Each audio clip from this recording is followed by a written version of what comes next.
Good morning, President Korbach, Vice President Hummer, members of the Board of Education, and Dr. Arlotto. My name is Kathy Kubic, and I'm the Associate Superintendent for the Office of School Performance. And this time, I'd like my team to have an opportunity to introduce themselves. Good morning. My name is Anthony Alston. I'm the Executive Director of Equity and Accelerated Student Achievement. Good morning. Michele Batten, Assistant Superintendent, Curriculum and Instruction. Good morning. Janine Robinson, the Regional Assistant Superintendent for the Glen, Burnie, and Severna Park clusters.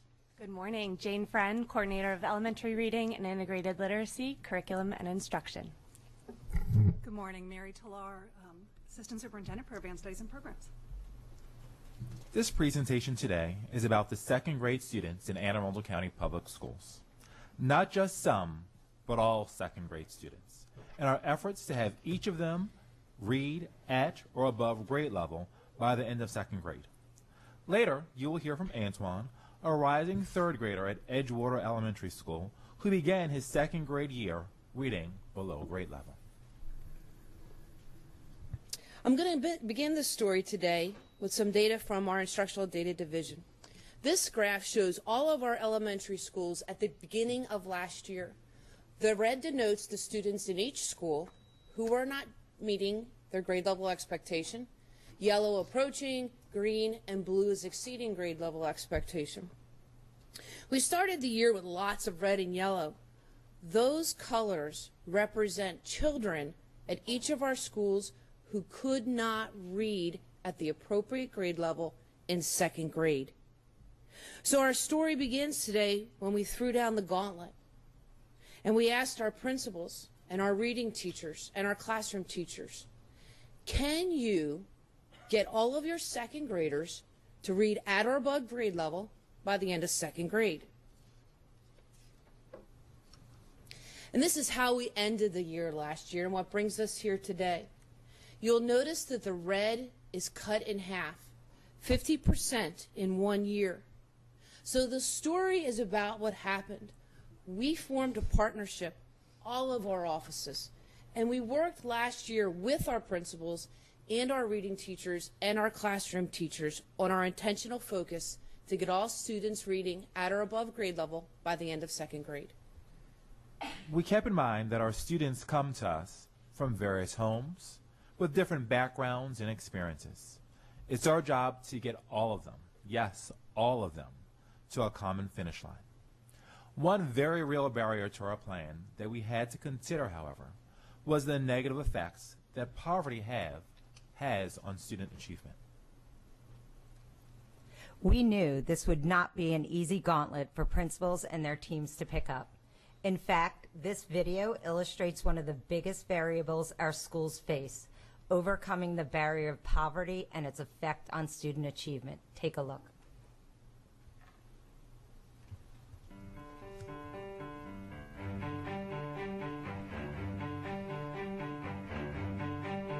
Meet Mr. and Mrs. Johnson, and Mr. and Mrs. Johnson, and Jordan, and Jamie Johnson. Two beautiful babies born on the very same day. Each baby has a good chance of landing in a good place in life, as long as one of them doesn't lose the zip code lottery.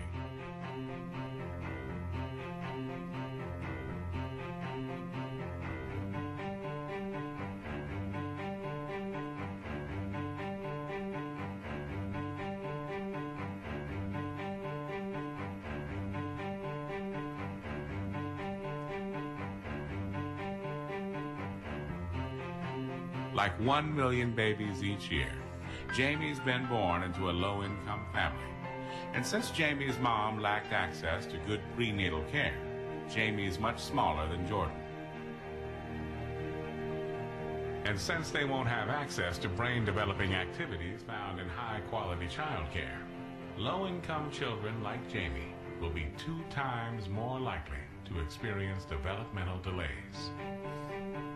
It probably won't surprise you that by their 3rd birthday, Jamie's been exposed to a lot fewer words than Jordan. A whole lot fewer. And I imagine Jamie's 4th birthday won't be much better. By the time they reach kindergarten, Jamie will have already fallen behind Jordan in language and pre-reading skills by 12 to 14 months. And getting to school on a regular basis will be perhaps Jamie's biggest challenge. Unfortunately, a myriad of health, transportation, and housing problems will cause between 5 and 7.5 million Jamies to be chronically absent this year.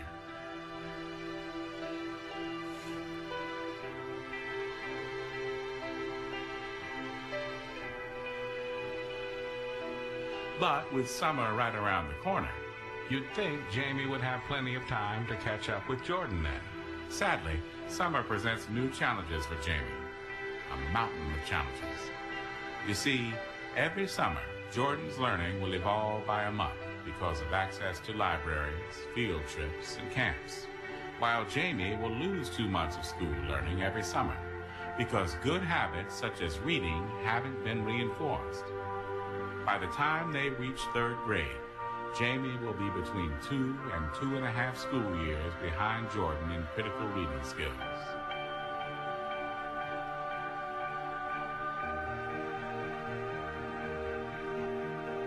And how much more likely is Jamie to drop out than Jordan because he can't read at a 3rd grade level? 13 times more likely, and the results of which are frankly catastrophic.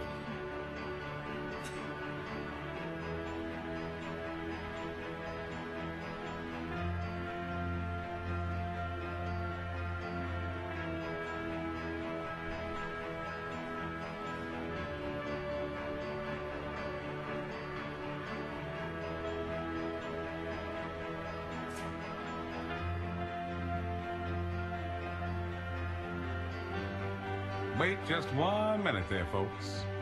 The story doesn't end right there.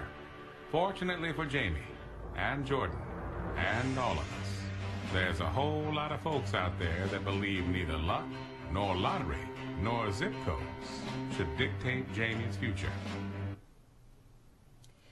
Reading is arguably the most critical skill we can teach our students.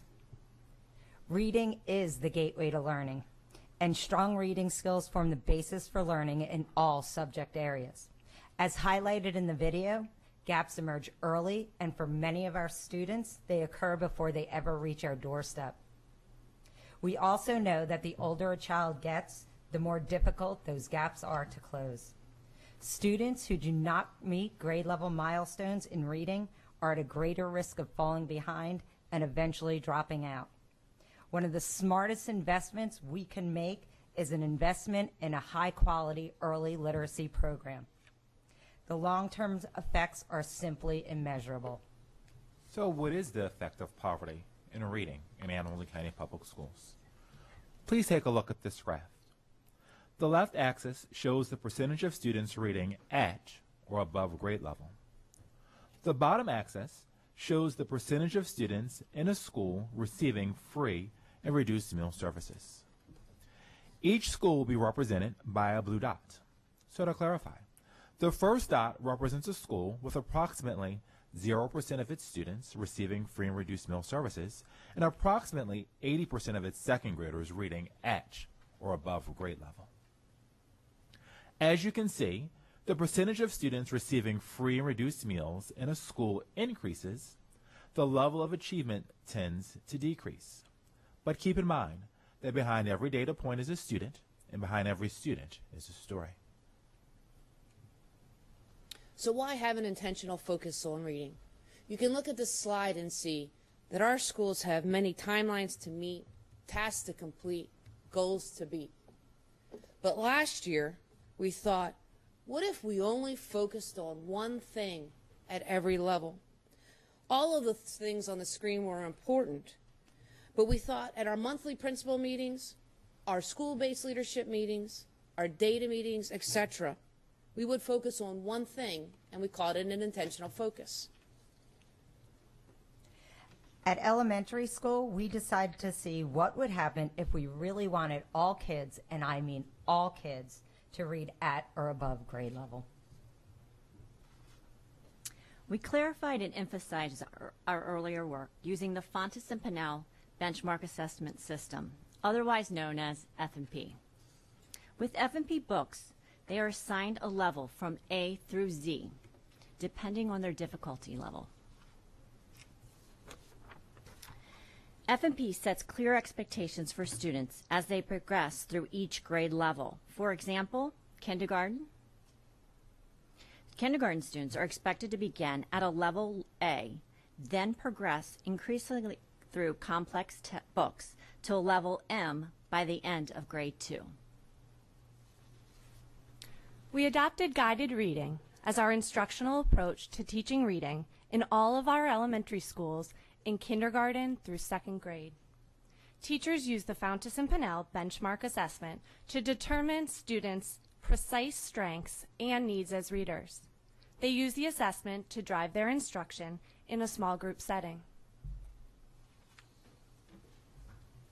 Exactly 1 year ago, I had the opportunity to address our 136 reading teachers about the reality of the work ahead and the challenges associated with the adoption of guided reading as our primary response to the Fountas Pinnell data. We invited them on this journey as we knew we could not accomplish this goal without their leadership and expertise. All of the offices in AACPS work together to provide sustained and ongoing professional development. We increase the amount of professional development in the area of reading and align the content delivered to reading teachers, principals, and our elementary classroom teachers. Throughout the 4 early dismissal days, reading teachers worked with our K-2 teachers to support their growth in analyzing the Fountas Pinnell benchmark assessment results to guide their reading instruction. We invested in 9,000 books for every elementary school for use across all grade levels. These books provide our teachers with choice in order to meet our students' needs and interests. Let's take a look at the red. 24% of our 2nd grade students did not meet grade level expectations in the fall of 2015. By the spring of 2016, we cut the gap in half in 1 year. Drawing your attention to the right side of the chart, especially to the blue section that references our students exceeding grade level expectations, you will see that with simultaneous emphasis on acceleration of all, those meeting and exceeding in addition to those not meeting or approaching during the school year, with the implementation of the primary talent development, where all students experienced enriched literacy learning environments, and advanced primary readers engaged in strategies that invited critical and creative thinking, questioning models, and advanced reading resources that promoted inquiry and opportunities to talk about the text, and authentic learning contexts, whether reading across the curriculum or in EEE, blue grew by 14%. In fact, as of spring of 2016, 80% of all Anne Arundel County Public Schools 2nd graders were meeting or exceeding the performance standards in reading. So in Anne Arundel County Public Schools, we often talk about percents of schools, percents of students. But what does that actually mean for students? It means that last year we had 867 2nd graders who began the year either not meeting or only approaching the grade level expectation, but within 1 school year ended meeting or exceeding grade level expectation. Here's the impact at Edgewater Elementary School. This is, again, returning to our student Antoine, but don't take it from me, take it from one of our students.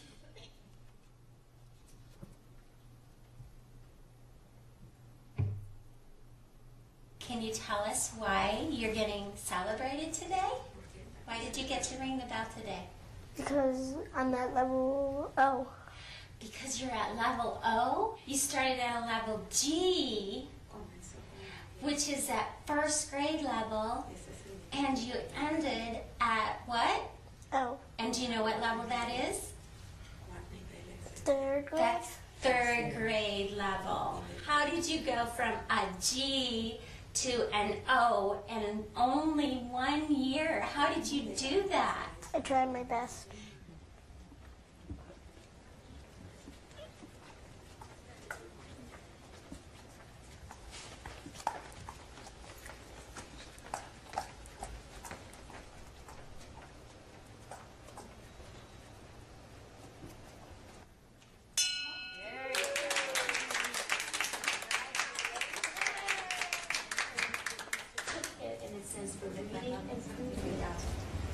so proud of you. We could not have answered the bell without the help of our 136 reading teachers. They embraced the work of the intentional focus and dedicated their efforts to the diagnostic need of all our early learners. Yesterday, we gave them all bells as a reminder of the work we did last year and the work we have ahead of us. So today's story about last year is over, but our work is not done. We look forward to another exciting school year when even more of our children will be able to ring the bell. And if we had a bell for every child who met grade level expectation last year, here's what it would sound like: 867 chimes. Thank you, and at this time, we'll take any questions.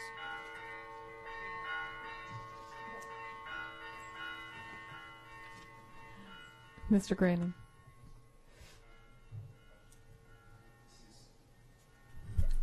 Still not getting it. Don't worry. This is the most encouraging news that I could imagine, and just you all deserve a round of applause for what you've done for these kids. I mean, that's just tremendous work, and it's got to be, the guiding mission for all of us. It's great to hear this.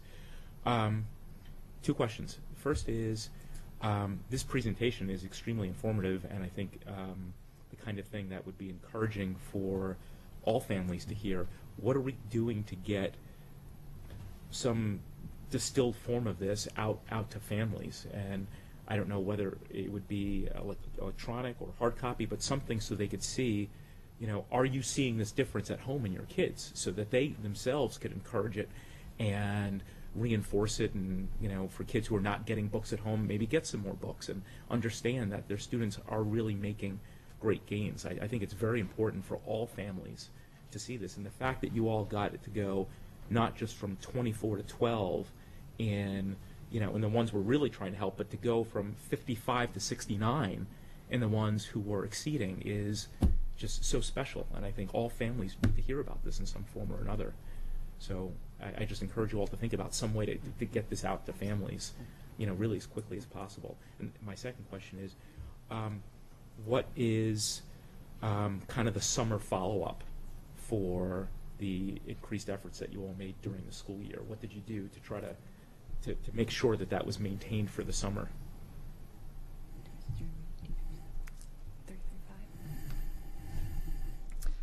So we've already met with our reading teachers yesterday to talk about unrolling a similar professional development plan for our teachers in grades 3 through 5. I mentioned earlier that we had a trainer model this year for our K through 2 teachers, and this year we'll follow that same model for our early dismissal days with a big focus on the reading instruction, taking that diagnostic approach, implementing guided reading in the intermediate grades this year.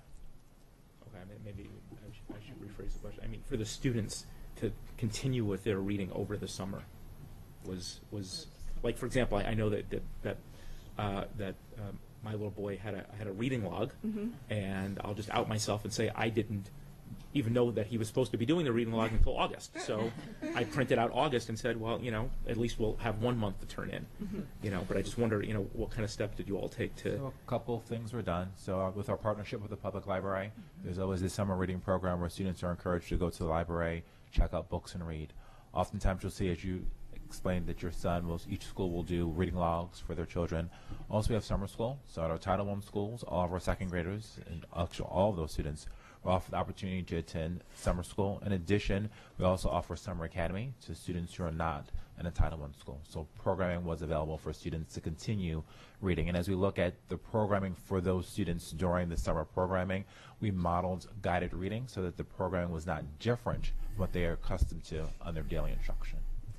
And we actually did partner with the library to create the summer reading list, the recommended summer reading list, so that they are in line with the expected levels of expectation through Fountas and Pinnell. And as this wave of students goes through the next grades, is there kind of a plan for follow-up? I think that's what I was speaking to earlier, is next year these students, the 12%, we have work to do when they get to 3rd grade. So that's our plan, to continue that and continue the instruction through 5th grade next year, this year.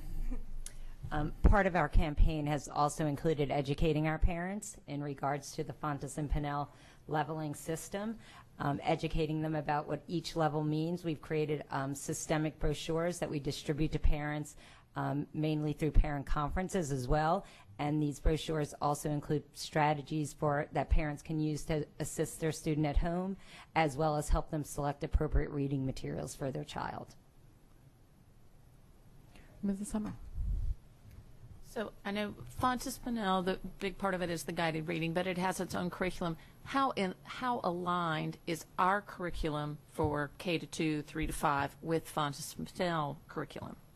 Do we, as we've developed and rolled out these new curriculums for the other grades, how incorporated are the two strategies and approaches?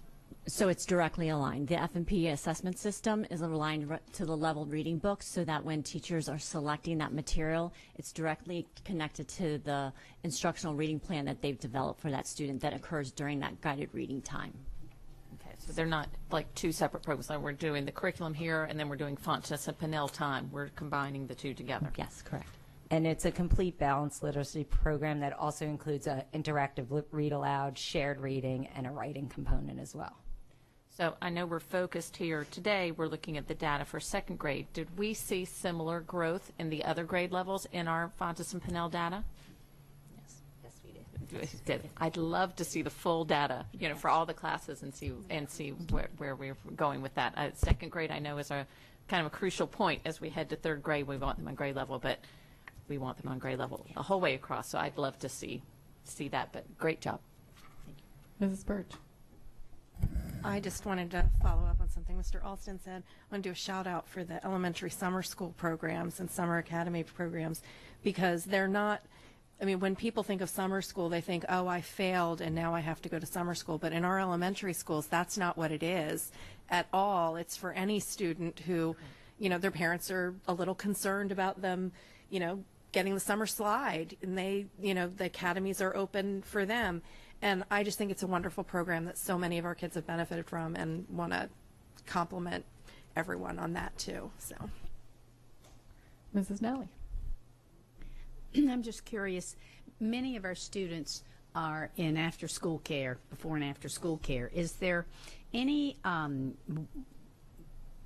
there any strategies or anything that a school does to try to help those students who are in before and after-school care? I mean, we had some at many of the schools. They're there till 6 o'clock, and so they're quite a number of time after school that could we. I know Park and Rec does many of those programs, and I think there are others that do some. What do we do to kind of help that? So we can certainly take a look at strengthening our partnerships for our Park and Rec programs, but we definitely have in our Title I after-school programs, there's that direct alignment. So we do have that existing in place. But thank you for the suggestion, and we'll reach out to our other friends. Mr. Grannon. I had a quick question about the summer academies. It sounds like that's a great resource and opportunity for the students, but what's done to make families aware of that? Because frankly, this is the first time I've ever heard about it. So I don't know, for example, was that an option for my son, for my kindergartner? Yes, sir, it is. So in the third marking period, brochures are sent home through report cards, and for our students in kindergarten, just sent home as well, that inform them of the sites as well as the times and the programs that are being offered.